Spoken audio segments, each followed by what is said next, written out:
आदम और हवा की कहानी। आकाश और पृथ्वी की उत्पत्ति का वृतांत यह है कि जब वे उत्पन्न हुए, अर्थात जिस दिन यह परमेश्वर ने पृथ्वी और आकाश को बनाया, तब मैदान का कोई पौधा भूमि पर ना था और न मैदान का कोई छोटा पेड़ उगा था, क्योंकि यहोवा परमेश्वर ने पृथ्वी पर जल नहीं बरसाया था और भूमि पर खेती करने के लिए मनुष्य भी नहीं था।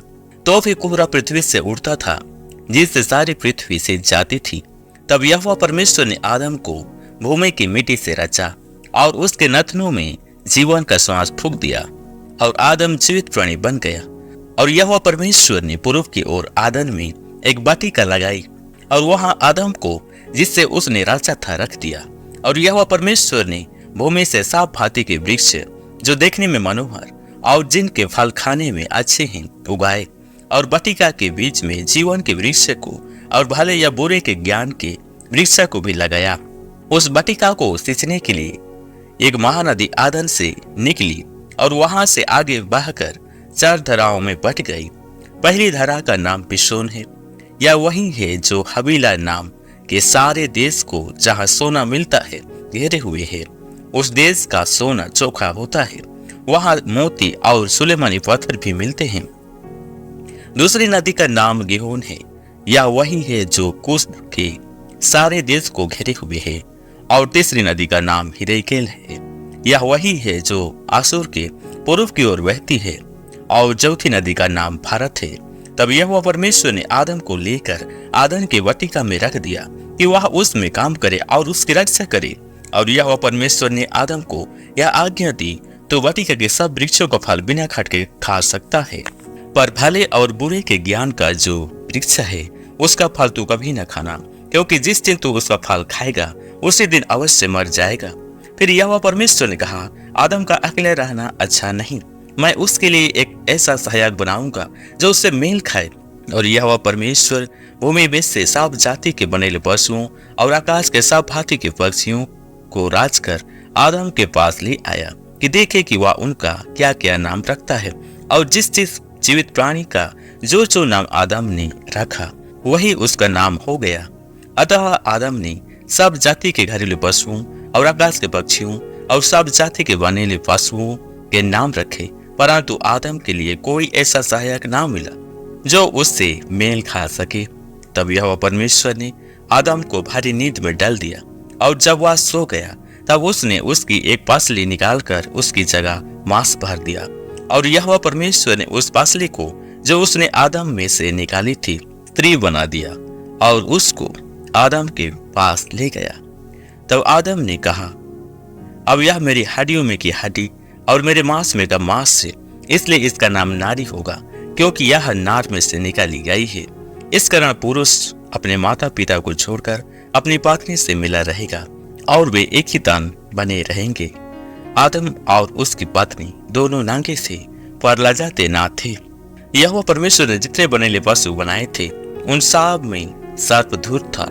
और उसने स्त्री से कहा, क्या सच है कि परमेश्वर ने कहा, तुम इस वाटिका के किसी वृक्ष का फल ना खाना? स्त्री ने सबसे कहा, इस वाटिका के वृक्षों के फल हम खा सकते हैं, पर जो वृक्ष वाटिका के बीच में है उसके फल के विषय में परमेश्वर ने कहा है कि ना तो तुम उसको खाना और ना उसको छूना, नहीं तो मार जाओगे। तब सर्प ने स्त्री से कहा, तुम निश्चय ना मरोगे, वरन परमेश्वर अब जानता है कि जिस दिन तुम उसका फल खाओगे उसी दिन तुम्हारी आंखें खुल जाएगी और तुम भले बुरी का ज्ञान पाकर परमेश्वर के तुल्य हो जाओगे। अतः जब स्त्री ने देखा कि उस वृक्ष का फल खाने के लिए अच्छा और देखने में मनभाव और बुद्धि देने के लिए चाहने योग्य है, तब उसने उसमें से तोड़कर खाया और अपने पति को भी दिया और उसने भी खाया।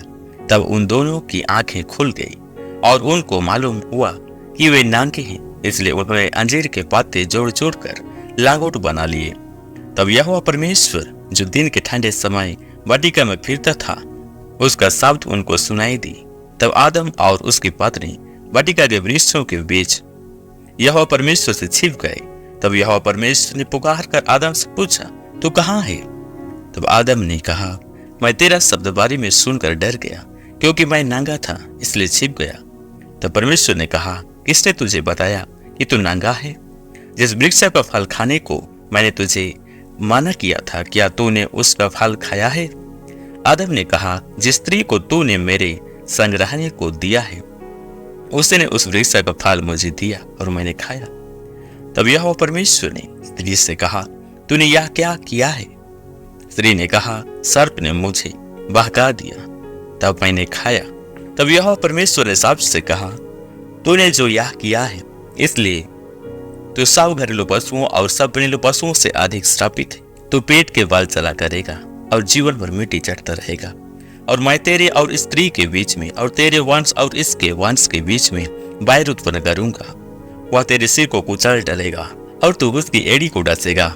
फिर स्त्री से परमेश्वर ने कहा, मैं तेरी पीड़ा और तेरी गर्भवती होने के दुख को बहुत बढ़ाऊंगा। तू पीड़ित होकर बालक उत्पन्न करेगी और तेरी लालसा तेरे पाती की ओर होगी और वह तुझ पर प्रभुता करेगा। और आदम से उसने कहा, तूने जो अपनी पत्नी की बात सुनी और जिस वृक्ष के फल के विषय मैंने तुझे आज्ञा दी थी कि तू उसे ना खाना, उसको तूने खाया है, इसलिए भूमि तेरे कारण शापित है। तो वो उसकी उपज जीवन भर दुख के साथ खाया करेगा और वह तेरे लिए कांटे और ऊँट कटारे उगाएगी।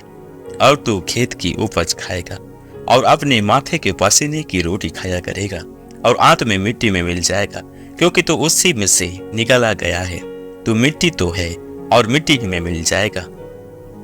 आदम ने अपनी पत्नी का नाम हवा रखा, क्योंकि जितने मनुष्य जीवित हैं उन सब की आत्मी माता वही हुई। और यहोवा परमेश्वर ने आदम और उसकी पत्नी के लिए चमड़े के अंगरखे बनाकर उनको पहना दिए।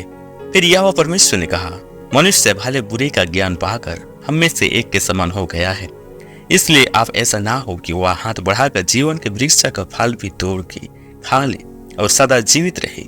इसलिए यहोवा परमेश्वर ने उसको आदन की वाटिका में से निकाल दिया कि वह उस भूमि पर खेती करे जिसमें से वह बनाया गया था।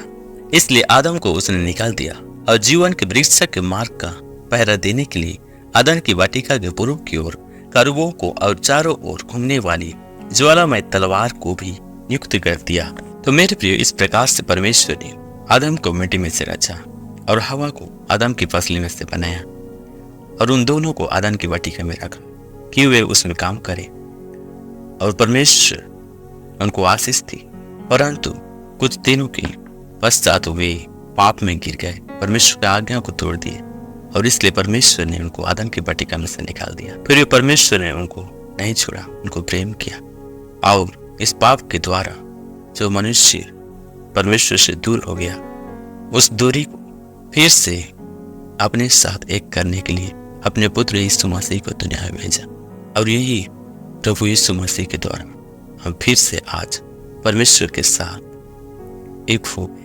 आदम और हवा के द्वारा पाप आया, लेकिन यीशु मसीह अनुग्रह को लेके आए और हमें परमेश्वर से मिल मिलाप करती है।